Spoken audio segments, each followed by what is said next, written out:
That's why sinasabi ko na sa inyo ngayon, si Bongbong Marcos bangag noon, ngayong presidente na bangag natin ang presidente. Kayong mga military, alam ninyo yan. Lalo na yung nasa Malacanang. Alam ninyo, the armed forces of the Philippines, alam ninyo, may drug addict tayo na presidente, putang inang yan. I think it's the fentanyl. Fentanyl is the strongest painkiller that you can buy. It is highly addictive and it has a very serious side effects. And PRRD has been taking the drug for a very long time now. When was the last time he told us that he was taking fentanyl? 5, 6 years ago. Something like that. After 5, 6 years, that has to affect yung kaya alagay ko kaya nagkakaganyan. So, you know, I hope his doctors take better care of him.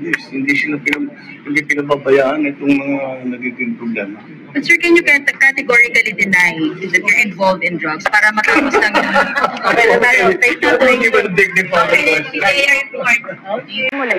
taus-puso po akong nagpapasalamat kay Pangulong Ferdinand Marcos Jr. para sa kanyang patuloy na tiwala at kumpiyansa sa akin bilang kalihim ng kagawaran ng edukasyon. Mahalaga ang kanyang pagkilala sa papel ng lahat ng bumubuo ng Department of Education sa pagsulong ng 8-point socio-economic agenda ng Marcos administration para sa isang bagong Pilipinas. Nagpapasalamat din ako kay Apo BBM sa kanyang paggalang sa aking mga paninindigan. Katulad na lang ng aking pagtutol sa pera kapalit ang pirma sa People's Initiative. Dahil insulto ito sa kahirapan ng ating mga mamamayan at paglabag sa kanilang karapatang magpasya ng malaya. At sa halip na charter change, lutasin muna natin ang kahirapan, mataas na presyo ng bilihin, kawalan ng trabaho at hanap buhay, seguridad, at marami pang ibang issue na pasan-pasan ng mga Pilipino. Ang paggalang ay isang natatanging asal na ipinakita ng Pangulo sa ating lahat, kung kaya't galangin din sana natin ang opinyon at paniniwala ng ibang tao, kasama na ang ating mga kamag-anak. May respeto ako sa mga pananaw at opinyon ni dating Pangulong Rodrigo Duterte, pati na ng aking mga kapatid. Ngunit katulad ng posisyon ko sa maraming mga issue, hindi kailangan na sumasang-ayon ako sa lahat ng mga ito. Pinalaki ako ng aking mga magulang na may pagpapahalaga sa malayang pag-iisip at pagpapasya. Para sa akin, laging nangunguna ang katapatan ko sa paglilingkod sa bayan. Uunahin ko ang edukasyon ng ating kabataan at kapayapaan ng bayan. Uunahin ko ang Pilipinas. Shukran.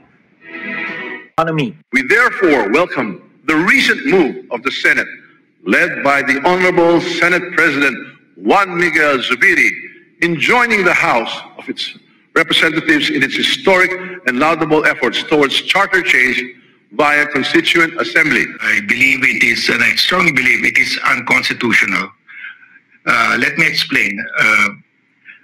The People's Initiative concept was we borrowed it from the US. The framers of our Constitution borrowed it. And in the US, People's Initiative can only amend the Constitution. It cannot revise the Constitution. That's basic in all jurisdictions in the US and all states. They follow that. That's a fundamental principle in People's Initiative. Only amendment, no revision. Now, when our framers wrote the Constitution, they embodied that in the Constitution. So when you look at the provision on amendments, you will see that if it is a Constituent Assembly or a Constitutional Convention, the Constitution can be amended or revised. It's expressed, amendment and revision. So but that's expressed? That's expressed? Yes. All yeah, right. It's there, the title. The title of the the section says amendment or revision by Constitutional Convention and Constituent Assembly. And when it comes to People's Initiative, it only speaks of amendment. Now, in Lambino versus Comelec, I explained this. I wrote the decision for the majority that there is a distinction that's very clear in the Constitution, in the debates of the Constitutional Commission. So I said when you alter the check and balance in Congress, that is a revision, because there are several decisions in the US saying that when you alter the check and balance in Congress or in the government, that is a revision. It cannot be the subject of an amendment. And that is the decision in Lambino. The majority adopted that. Now, the COMELEC issued the resolution number 10650 last January 2020 and adopted Lambino. It says in a constitutional amendment constitutional amendment refers only to an addition, reduction, or a deletion without altering the fundamental principles and without affecting the substantial provisions of the Constitution. And it says here, revision is not included. And in another section of the COMELEC rules governing initiative, it says the following cannot be the subject of a petition for initiative. A, constitutional revision. So a people's initiative cannot revise the Constitution. It can only amend. Why?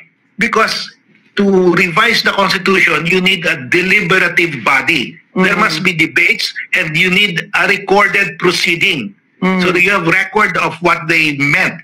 So it's not practical to include the revision of Constitution in a people's initiative because there's no debate. One person can just propose it. It's allowed only if it's a simple amendment, not a revision. And we have adopted that here. In fact, the COMELEC has adopted that in its rule. Yeah. So, what should the COMELEC do now with this petition? Yeah. Then it has to dismiss this petition because its own rule says a people's initiative cannot include a constitutional revision, only an amendment. They adopted completely Lambino because they have no choice. That's a decision of the Supreme Court. And the Supreme Court also in Lambino had no choice because that is in the Constitution. So the COMELEC now must dismiss this petition because it is a revision. It is not included, not allowed. So if it gives due course, if it allows this petition, if it verifies the signature, the oppositors can go to the Supreme Court and say, this is a revision. So that is the issue in the Supreme Court. Is this amendment proposed by the People's Initiative proponents a revision or an amendment? All right. I think it's very clear it is a revision. Okay. Kami po ay iyong i-adya sa makasariling ambisyon, kawalan ng malasakit at pagkabulag sa kapirasong kapangyarihan. Palakasin ninyo ang kalooban at kalusugan ng mga pinuno ng bayan upang makapaglingkod ng mga katapatan, simpatsya at pananagutan. Basbasan nyo ng katapangan ang mga kapwa kong senador, lalo tigit ang aming Majority Leader Joel Villanueva, upang manindigan para sa aming institusyon ang ating konstitusyon at ng mandato ng taong bayan. Ipaalala po ninyo, mahal na Panginoon, sa Kongreso na sagrado ang tiwala ng bawat Pilipino, na ang botong ipinagkaloob sa bawat halal na pinuno ay bunga ng kalayaan at demokrasya. Protektahan nawa ninyo ang ating Vice Presidente ang kagandahan taglay ng kanyang puso, pagiging matiisin, mapagpatawad, at mapagkalinga. Higit sa lahat, haplusin nawa ninyo ang puso ng aking kapatid, ang Pangulo ng Pilipinas. Buksan po ninyo ang kanyang mga mata at bigyan niyo siya ng kaliwanagan ng pag-iisip. Gisingin niyo po siya at ilayo sa mga demonyong nakapaligid sa palasyo. Ipaalala ninyo sa kanya ang pangarap ng aming Ama para sa ating bayan. Maging gabay, sana ang kasaysayang humubog sa aming pamilya. Napakinggan niya ang sumamo ng nakararami. Huwag buyuin ang mga nagtiwala. Huwag sayangin ang pagkakataon.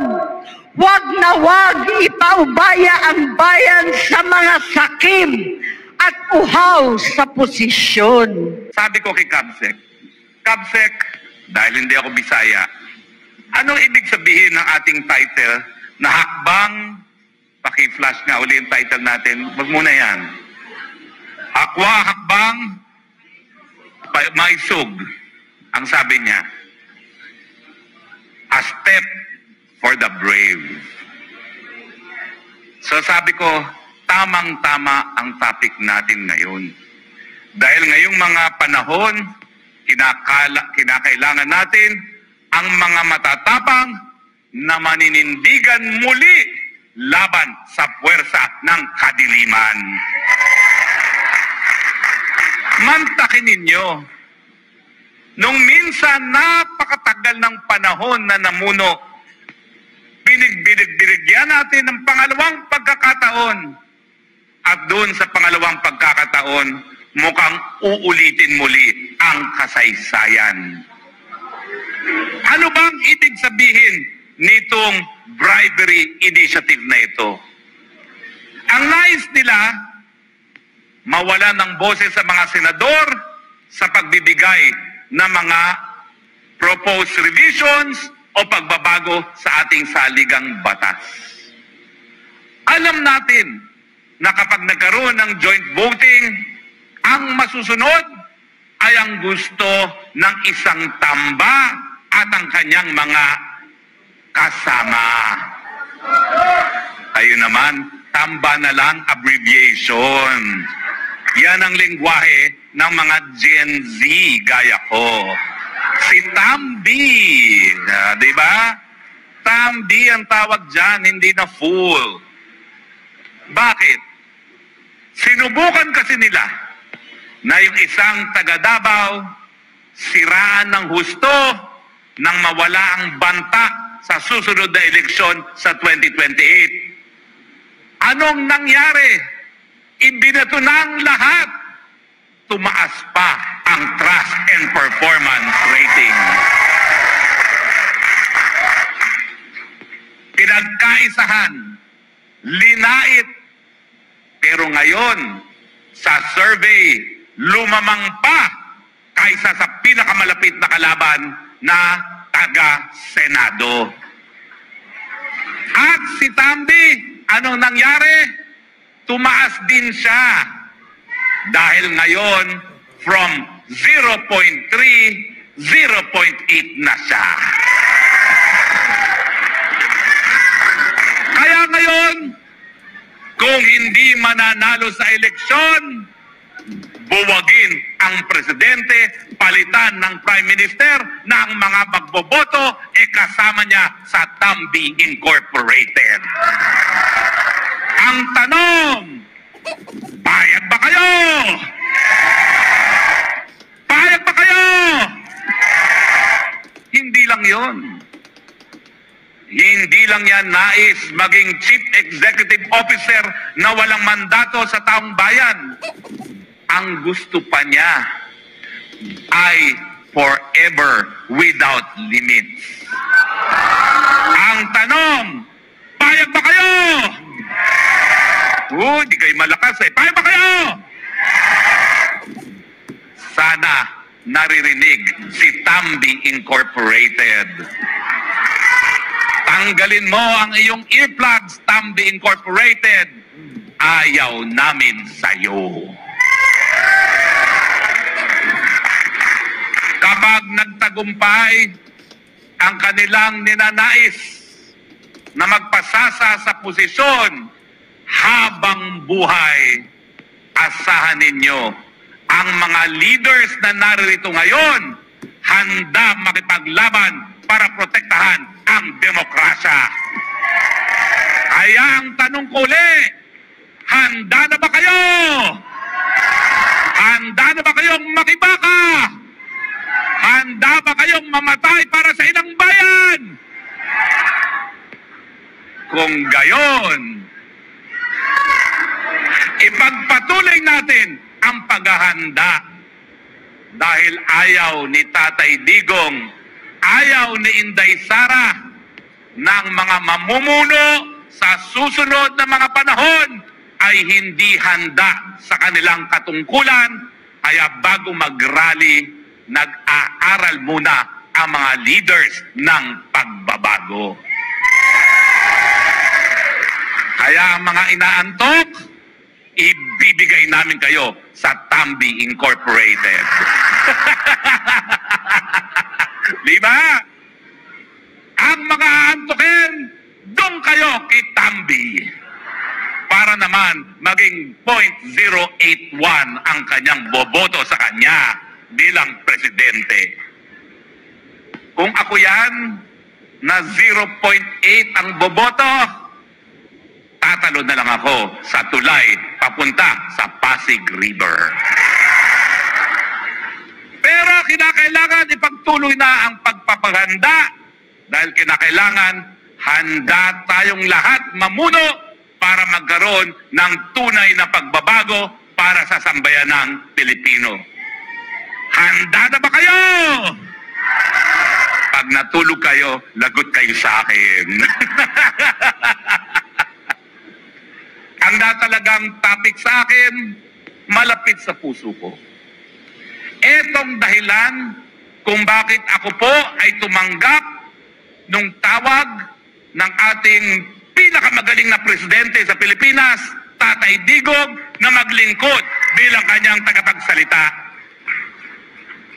Ang sabi ko, siya ang kaisa-isang presidente na tinaguyod ang pangnasyonal na interes ng mga Pilipino pagdating sa paglabas na relasyon. Siya ang nanindigan para ibalik ang dignidad ng Pilipino para sabihin, kayong mga dayuhan na inapi ang aking inang bayan, tapos na ang inyong mga maliligayang araw. Sa aking administrasyon, ang aking isusulong ang interes ng walang iba kung hindi ang interes ng mga Pilipino. At ito ang ibig sabihin nung tinaguyod ng ating Presidente Rodrigo Roa Duterte ang isang malaya at independenteng panglabas na polisiya or independent foreign policy. Ano ba ang kapangyarihan ng presidente sa larangan ng panlabas na relasyon? Ito ay isang desisyon ng Korte Suprema sa isang kaso na aking hinain. Sa ngalan po ni dating Senador Nene Pimentel na galing po dito sa Mindanao. Kung buhay si Nene Pimentel, ang sasabihin niya, mabuhay ang aking kapartido Rodrigo Roa Duterte.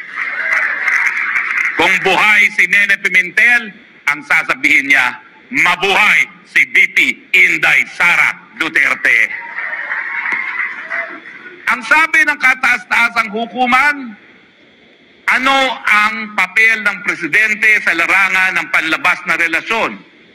Ang sabi niya, bilang pinuno ng bayan, siya lang at tanging siya lang ang merong pakialam sa eksternal na relasyon ng bansa.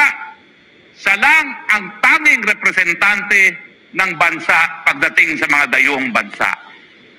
Siya ang arkitekto ng panglabas na relasyon at siya rin ang spokesman ng bayan pagdating sa mga international affairs.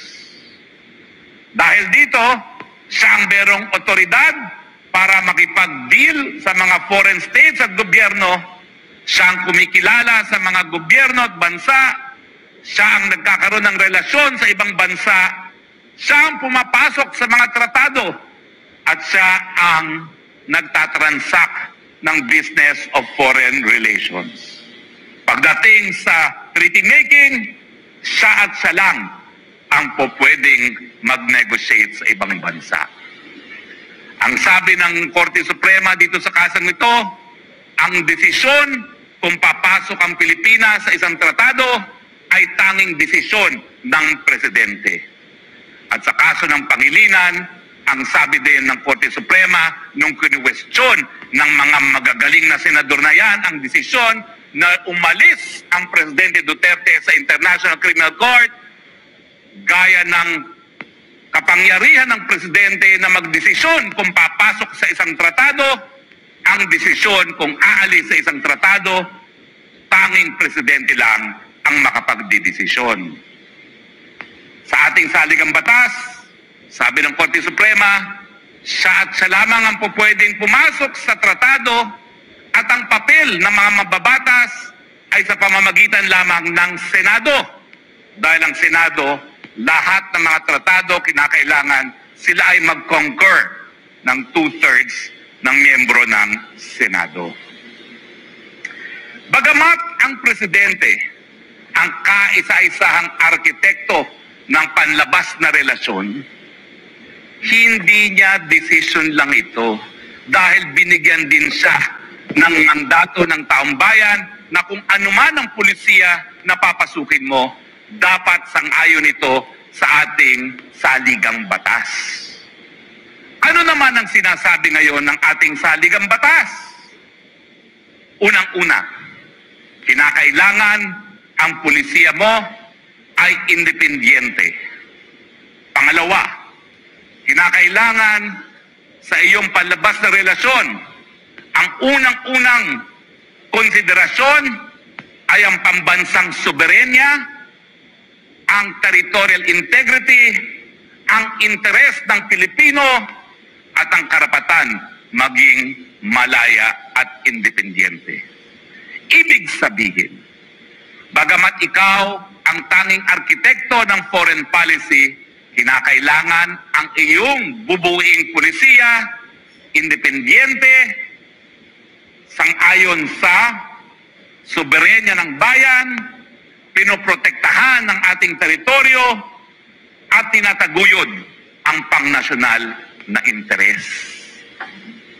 So maya-maya, iisa-isahin natin ang mga maiinit na issue pagdating sa panlabas na relasyon at tatanungin natin ano na ang nangyari doon sa pulisiya na sinimulan ng ating Tatay Digong at kung ang mga pulisiya ngayon ay sang-ayon sa pambansang soberenya at lalong-lalo na kung sang-ayon ito sa pangnasyonal na interes.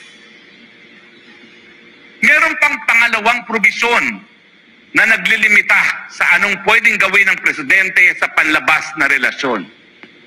Ito po ay nagsasabi na ating tinatakwil ang giyera o paggiyera bilang instrumento ng ating pangnasyonal na pulisiya at tinatanggap natin ang mga prinsipyo ng panglabas na batas or international law bilang kabahagi ng ating batas para bagang sila'y domestic na batas. At tayo po ay sumasang-ayon sa pulisiya ng kapayapaan, pagkapantay-pantay, katarungan, kalayaan, pagtulungan, at pagkakaibigan sa lahat ng bansa. Isa-isahin natin ngayon ang mga issues at ikumpara natin ang pulisiya ni Tatay Digong at ni PBBM. Nung una, ito po ay unang buwan ng Hunyo, matapos manumpa ang PBBM, Siya po'y nagsalita sa isang pulong, Executive Secretary pa si Secretary Vic. Pasensya na kayo, hindi ko na kayo nabati, mga kasama ko dito ha. Excited kasi ako eh. Excited ako kung malaman na handa na ba kayo? Sandali pa lang ako, hinananing sumagot, naantok na kayo ha. Handa na ba kayo?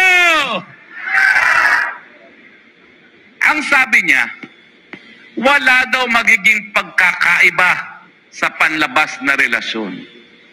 Ang sabi niya, pinaka-importanting partner pa rin natin ang ating kapitbahay na China. Buo naman ang tiwala ko na palibasa, naging mabuting relasyon natin sa China bagamat tayo may sigalot na ito nga po ay magkakaroon ng katuparan. Hindi ko po alam ang nangyari, pero matapos po ang kanyang pag-address sa United Nations sa New York at bumalik ng Pilipinas, naiba na po ang ihip ng hangin. Matapos yung kanyang pagtatalumpati sa United Nations, ang tawag niya sa mga nagnanais na mabuting relasyon sa China, mga traidor.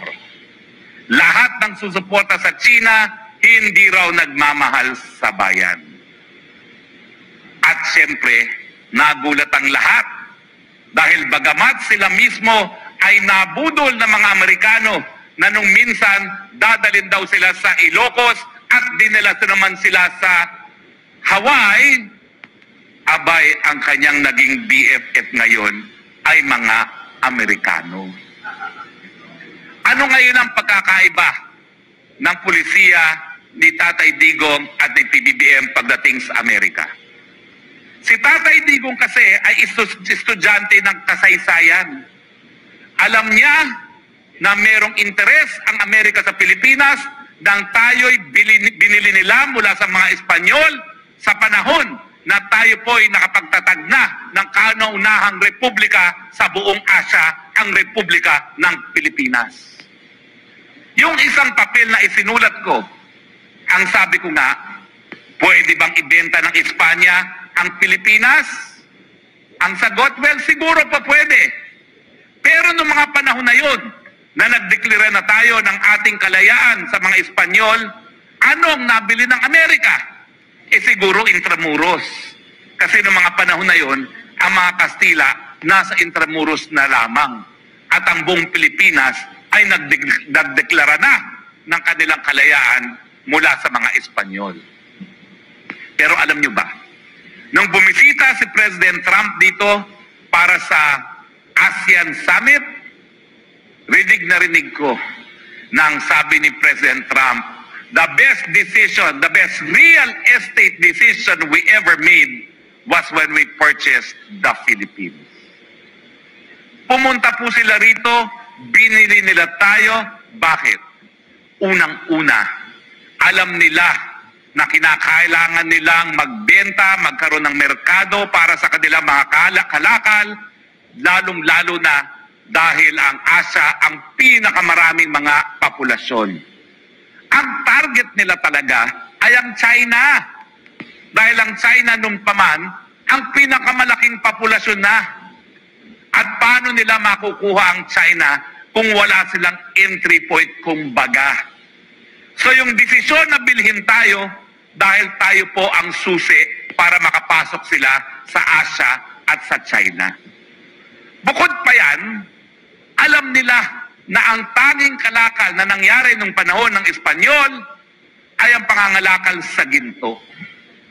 Nung mga panahon na yon, ang pera ng mga bansa nakatali sa kanilang ginto na hinahawakan. Kung ang tanging kalakal ng panahon ng mga Espanyol na tumagal ng 300 plus years ay ginto lamang, abay, sabi ng mga Amerikano, maraming ginto dyan bukod sa ginto na hawak-hawak ni Sandra Cam. Nasuot-suot ni Sandra Cam. Paigi namang ginto dyan. At totoo naman po, ang Pilipinas nangunguna pa rin sa buong mundo sa ginto. So merong silang interes dun sa strategic importance ng Pilipinas Meron silang interes sa natural resources ng Pilipinas, lalong-lalo na sa natural resources ng Mindanao, na sa ngayon nangunguna sa produksyon ng ginto, nangunguna sa produksyon ng nickel na ginagamit nila ngayon para sa electronic vehicles. So ang sabi ni President Trump, that was the best real estate decision that America ever made. Kaya nga nung tayo'y nag-alma at lumaban, gaya ng lumaban tayo sa mga Espanyol, sa kasaysayan ng buong mundo, yan po ang pinakamalalang paglabag sa umiiral na batas pag mayroong digmaan, ang batas na pangtao or international humanitarian law. Bawal targeted ang mga sibilyan sa panahon ng digmaan. Ang ginawa ng mga Amerikano, patayin ang lahat na may buhay sa Samar, pati aso at pusa. Bawal targetin ang mga sibilyan na mga infrastruktura na kinakailangan para mabuhay ang sibilyan na populasyon. Itinarget pa rin nila pati ang mga supply ng tubig para mauhaw at mamatay na sa uhaw ang mga Pilipino. Sa katotohanan, ginawa po nila ito. Linason pa nila ang mga pinanggagalingan ng tubig ng mga Pilipino.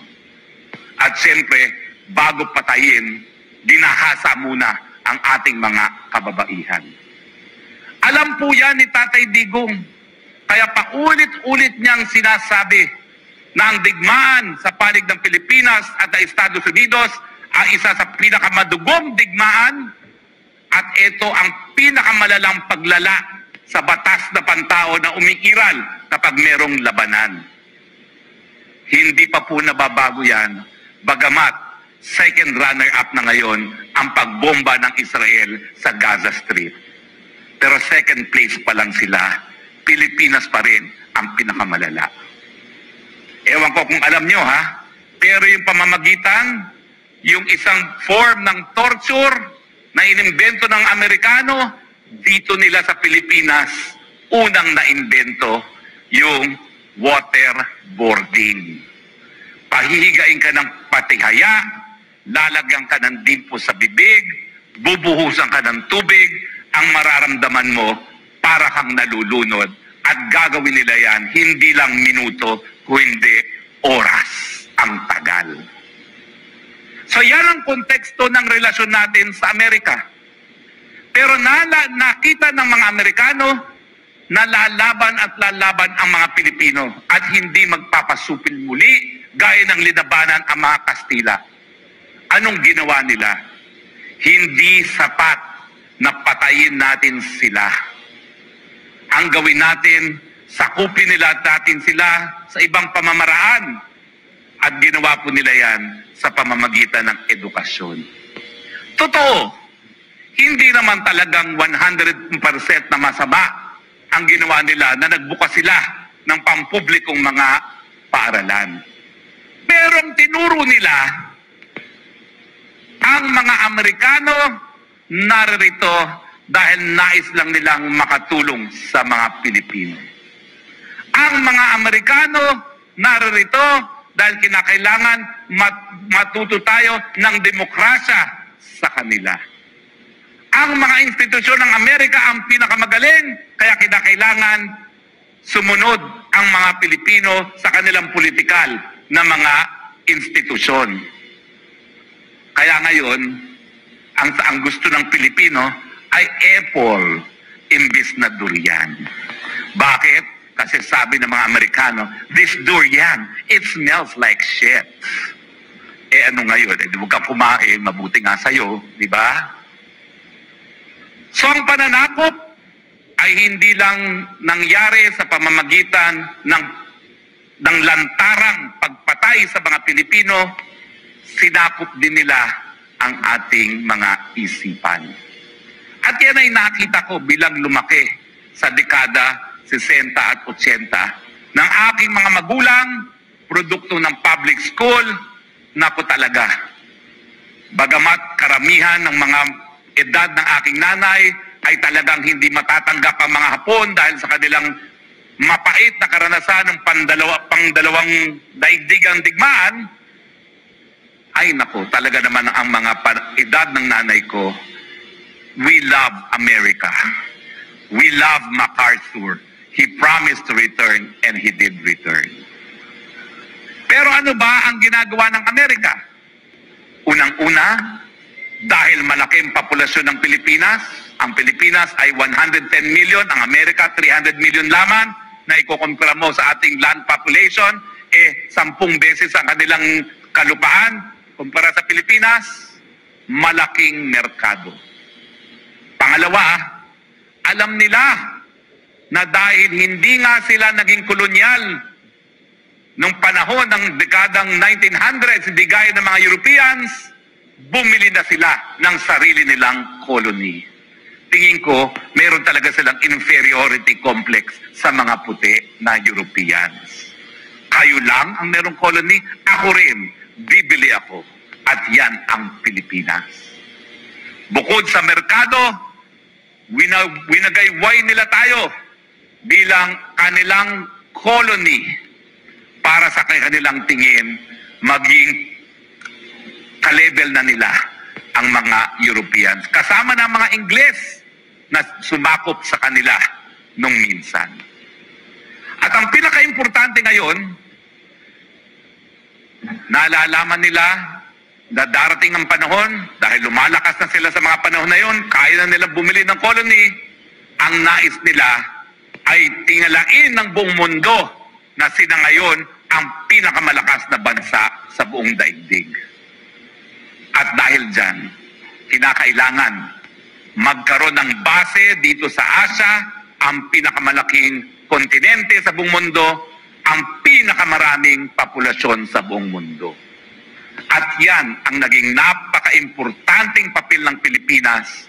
Tayo po ang unsinkable warship ng mga Amerikano. Hindi naman nagtagal ang kanilang ninais. Dahil mabuti na lang, yung aking kamag-anak, pinsan buo ng aking lola, nung siya'y naging Senate President, nanindigan kasama ang kanyang mga kapwa-senador. Na bagamat tayo di umano ay binigyan ng kalayaan ng mga Amerikano, tinali pa rin nila tayo dahil lahat ng interes nila hindi apektado nung tayo'y di umano'y binigyan ng kalayaan. At ang pinaka-importanting nanatili ang mga base militar dito sa Pilipinas. Pero dumating nga ang punto, nanindigan ang mga senador at ang sinabi, lumayas na kayo mga base militar dahil ang pananatili nyo dito sa aming bansa ay patunay na hindi kami magiging completely malaya at independyente habang narariyan ang base militar ng mga Amerikano.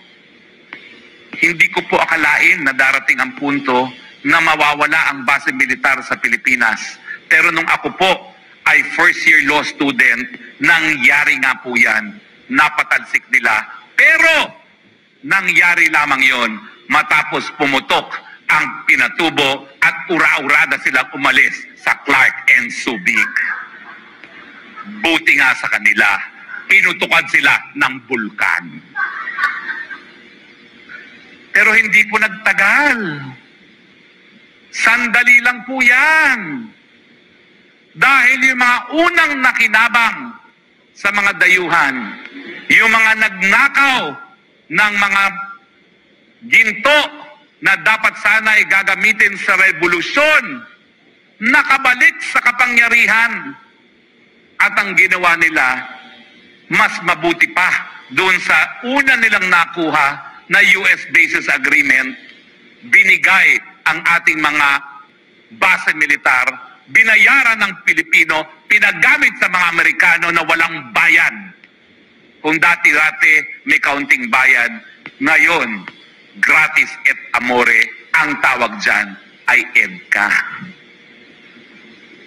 At bukod pa sa EDCA, ay naku Tera, kinakailangan namin maging moderno ang aming hukbong sandatahan. Kinakailangan magkaroon tayo ng regular military exercises. Binabati ko po ang kaisa-isahan kong speaker during the 17th Congress of the Philippines, Speaker Debot Alvarez. Kaya kailangan ko pong batiin siya. Dahil yung siya ay speaker, isa po ako sa kanyang crony.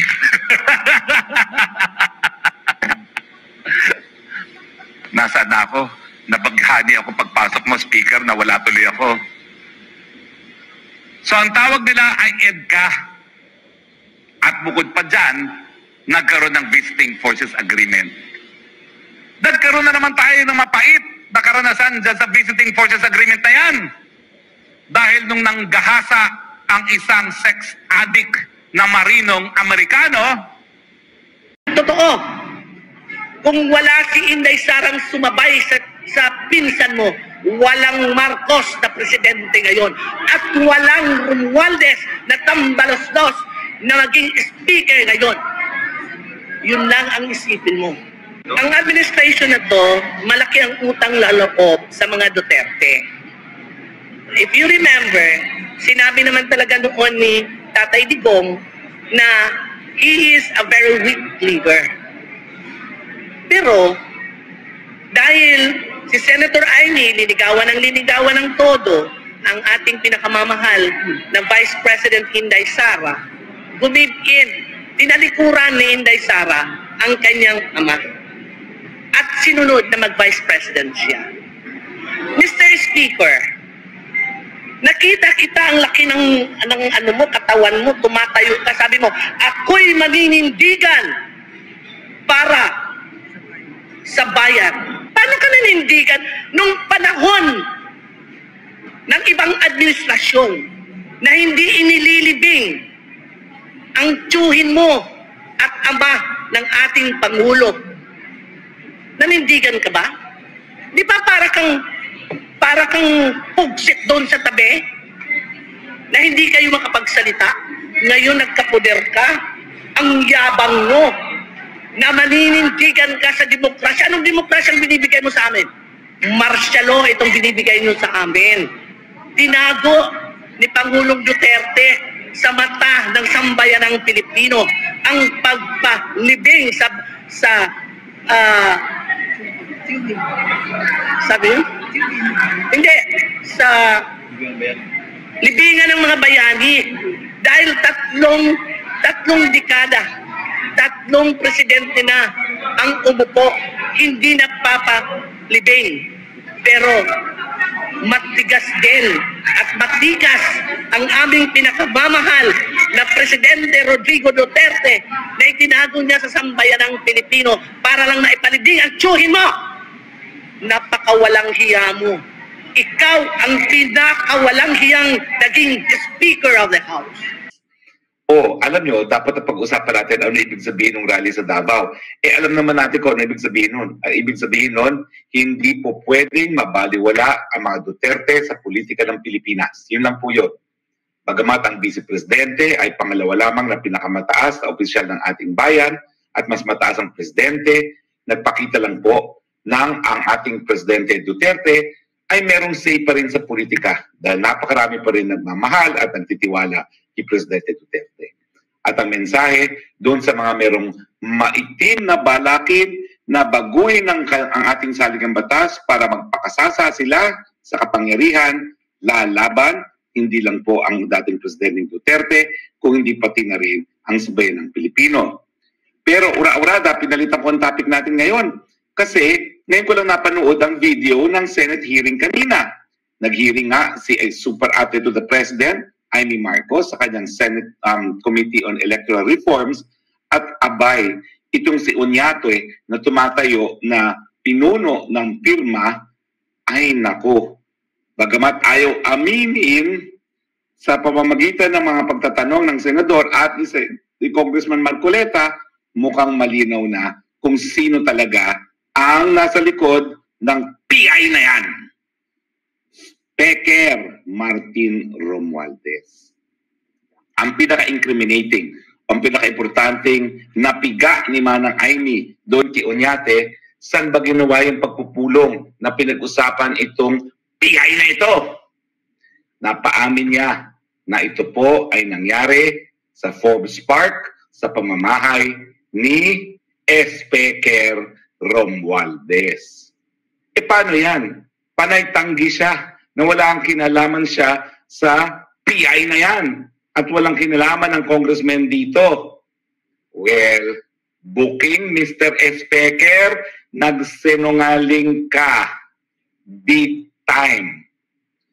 Big time talaga ang pagsisinungaling mo. Dahil lumalabas ngayon na talagang itong pagsusulong ng pirma, pinagpulungan, nabuo doon sa bahay mo sa Forbes Park. Sarap na mga bahay ng aking mga kaibigan, no? Forbes Park talaga. Abay, nagulat ako, iba pa palang bahay ito doon sa bahay na napuntahan ko, no? Sa McKinley. Ilan ba ang bahay mo, Mr. Speaker, dyan sa Forbes Park? Pahingi namang isa. Okay? Si Congressman Marcoleta, nagsalita na kapag napatunayan sa pagdinig na ito na si Mr. Speaker talaga ang nasa likod ng PI na yan, talagang baka sabihin na niya si Speaker na magbitiyo. Paano yan kung Marcoleta? Mukha naman po talaga na napiga ni Manang Aimee ang katotohanan na si Mr. Speaker ang nasa likod nito. Siguro sasabihan mo na ngayon si Mr. Speaker na magbitiw na. Kasi ako dito sa Spokes Hour, ilang beses ko nang sinabi na para tayo po'y magkaisa muli, mabuo muli ang unit team, kinakailangan magbitiw si Speaker. Pero siyempre, sa ngayon po, ang dami nagsasabi sa kanya, solid tayo. Ganyan po talaga ang mentality at kultura sa House para sila mga langgam. Habang malakas ang Speaker, mga langgam na nagsisipsipan. So lahat sila, depende sa Presidente, depende sa Speaker. Oh, pero ngayon, nagsinungaling po eh. Paano naman mananatili sa pwesto bilang pangatlong o pang-apat na pinakamataas na opisyal ng Pilipinas ang isang sinungaling? Di ba sabi nila, ang sinungaling, kapatid ng magnanakaw? So tingin ko, Mr. Speaker, time to say goodbye. Huwag ka naman mag-alala, 318 congressmen naman yang nasa Kongreso, hindi lang naman ikaw ang pwedeng mamuno dyan. Ako nga, nasa Kongreso ko ng 17th Congress, di ka naman kabahagi ng 17th Congress, nabuhay din naman kami. So hindi naman mamamatay institusyon kung wala ka. Ang kasama ko kasi ng 17th Congress, yung asawa niya, si Congresswoman Yeda, na hanggang ngayon po ay kongresista, third termer, pero bilang party list Congresswoman. So sa tingin ko po, crucial yung impormasyon na nanggaling ko Onyate. Kahit anong din pa nila, talaga naman pong napatunayan na nagpulong dun sa bahay mismo ni Mr. Speaker. Bakit mo naman sa bahay pa pagpupulungan ang tungkol sa PI kung gaya ng sinasabi ngayon ni Speaker na siya naman daw ay nakipag-meeting lang para sumuporta. Pero ang initiative daw hindi galing sa kanya. Kung gano'n, siguro dapat sa opisina lang yan ng speaker, nag-courtesy call at nagsabi, good luck and we will support you, let us know kung anong kailangan nyo sa amin. Pero kapag sa bahay, ibig sabihin yan, ayaw nyo makita sa publiko, unang-una.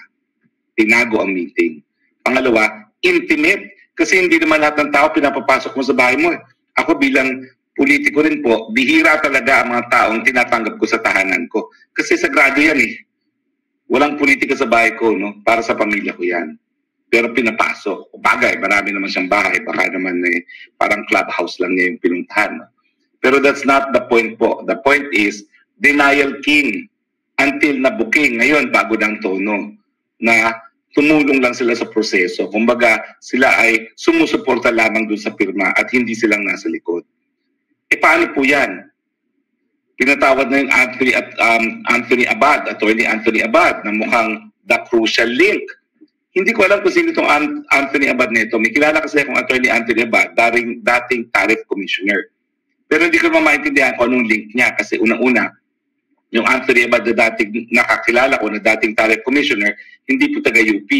So mukhang dapat taga-UP yan, no? Dahil ang mga cast of characters ay mga taga-UP. Si Anthony Avisado po, ang undergrad niya ay UP. At siya po ay may fraternity. Hindi ko lang po sigurado, pero i-verify ko kung siya ay fraternity brother ni Mr. Speaker. I-verify ko po, hindi pa ako sigurado. Pero sigurado ko, undergrad niya ay UP, kung saan pumasok siya ng isang fraternity at ang law naman po niya ay nasa Ateneo. So, anong dapat gawin? Resign. Yan naman po ang panawagan din ng mga senador. Hindi nila pinagre-resign, pero ang sinasabi ni Senator Cheese Escudero, aba, i-rein-in mo naman yung pinsan mo dito sa PI na ito, nagkakawatak-watak na tayo. All because gusto niya maging Prime Minister. O, di ba? Sobra naman yan. Masisira ang unit team dahil lang sa kagustuhan ng isa na maging Prime Minister. Wag naman po. So tingin ko po, it's really time to go. He's really more of a political liability sa inyo po. At sa tingin ko naman po, sa dami ng bumoto sa inyo at ang katotohanan na si VP Sara, suportado pa rin kayo, bagamat ang pamilya niya ay ayaw na sa inyo, pero si VP Sara, naroriyan pa rin, tupad pa rin sa inyong pagkakasama, baka naman po, kakayanin niyo pa rin ang naging leader ng bansa, katulong si VP Sara, katulong si Senator Amy, at yung 317 pang mga kongresista na alam naman po nila na napakalaki ng mandatong nakuha ninyo at para sa politiko, with the respeto po kayo dahil sa 31 million boto na nakalap nyo noong huling eleksyon.